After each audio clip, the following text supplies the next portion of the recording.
Hi, this is Pastor Dominic from Evander Revival Center. We are busy fasting and praying together as a church in the month of January, and we are trusting God that 2026 is going to be a supernatural year of breakthrough. Now I want to say thank you to all of you that fast and pray with me so faithfully. I believe God sees what you are doing, and you're going to see the hand of God in 2026. Now, I just want to tell you today that fasting, according to Scripture, is actually a form of worship.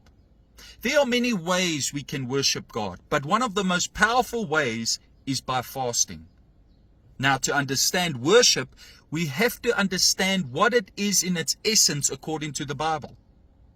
Worship in the Old Testament under the Old Covenant was seen as a sacrifice. In fact, sacrifice and worship was synonymous with each other under the Old Covenant.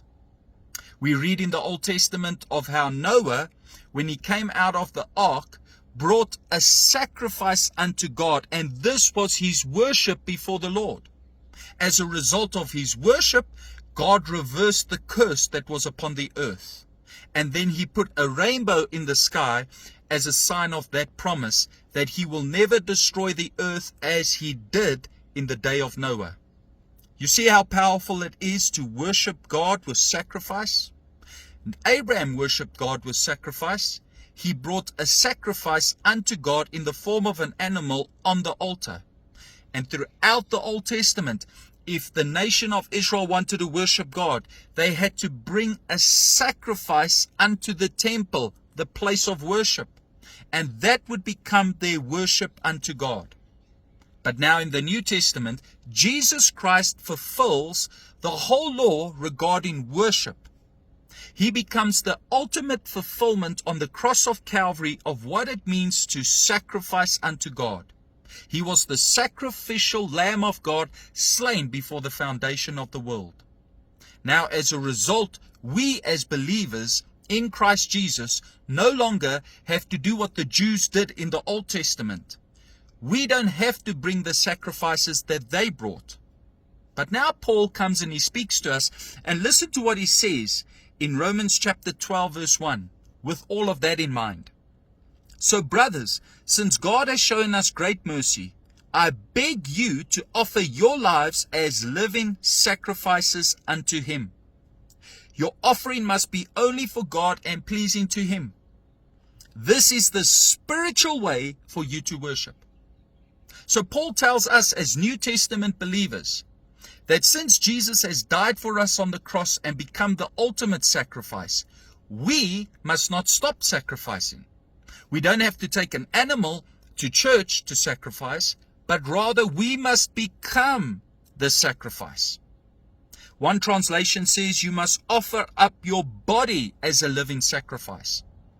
And now one of the ways you can sacrifice is by fasting. And Paul says, as you sacrifice your life, as you sacrifice your body, this is your spiritual worship. Now, if you fast, you will know it takes a lot of sacrifice, especially extended fasts. It takes a lot of sacrifice to push food one side, to, not consume any calories and rather spend time in prayer and in the Word. It takes sacrifice. But let me remind you that worship, one of the forms of worship, is fasting. Now, we see an example of this in the Gospel of Luke chapter 2.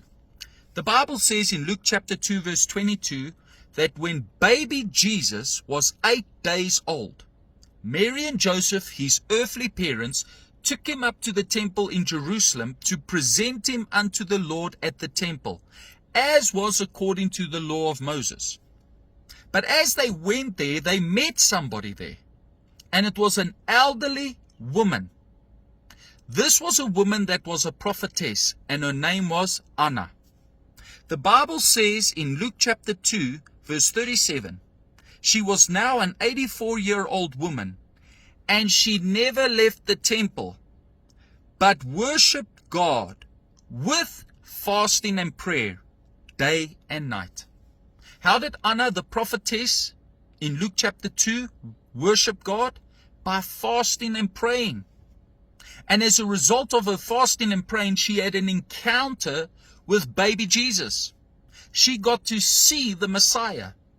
The Bible says in Luke chapter 2 verse 38, she approached at that very moment and she began to praise God and to speak about Jesus to everyone who was looking forward to the redemption of Jerusalem. Think about this. While she was worshiping God with fasting and praying, she got a glimpse of Jesus.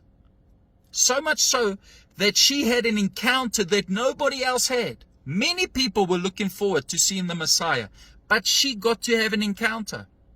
And I want to believe that for you.